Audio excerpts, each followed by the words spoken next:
বন্ধুরা, ঘরের মানুষ যখন মায়া মমতার বদলে হিংসার উপহার দেয়, একটি ঘর ইট পাথরের নয়, ভালোবাসাই গড়ে ওঠে। কিন্তু যখন সেই ভালোবাসার জায়গায় হিংসা বাসা বাঁধে, তখন তার ধীরে ধীরে ভেঙে পড়তে শুরু করে।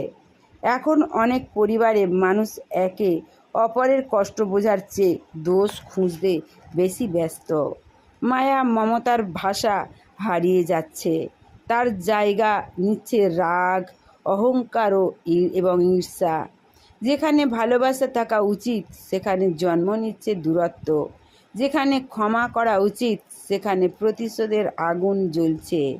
হিংসা কখনো একটি পরিবারকে সুখী করতে পারে না, এটি বিশ্বাস ভেঙে দেয়, সম্পর্ককে দুর্বল করে এবং হৃদয়ের ক্ষত তৈরি করে।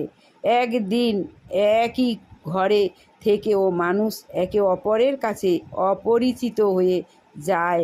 হাসির শব্দের বদলে নীরবতার ঘর ভরে ফেলে। শিশুরাও সেই অশান্তির প্রভাব বহন করে বড় হয়। যে পরিবারে সম্মান নেই সেখানে শান্তিও দীর্ঘদিন থাকে না।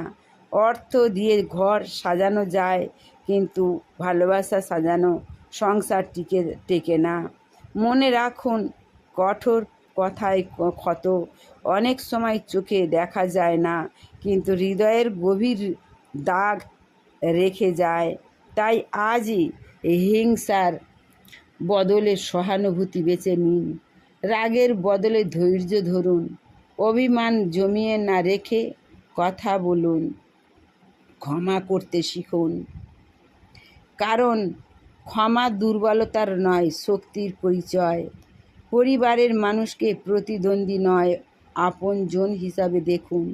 ভালোবাসা দিলে ভালোবাসাই ফিরে আসে। হিংসা বপন করলে অশান্তির জন্ম নেয়। প্রত্যেক মানুষ একদিন নিজের কাজের ফল ভোগ করে।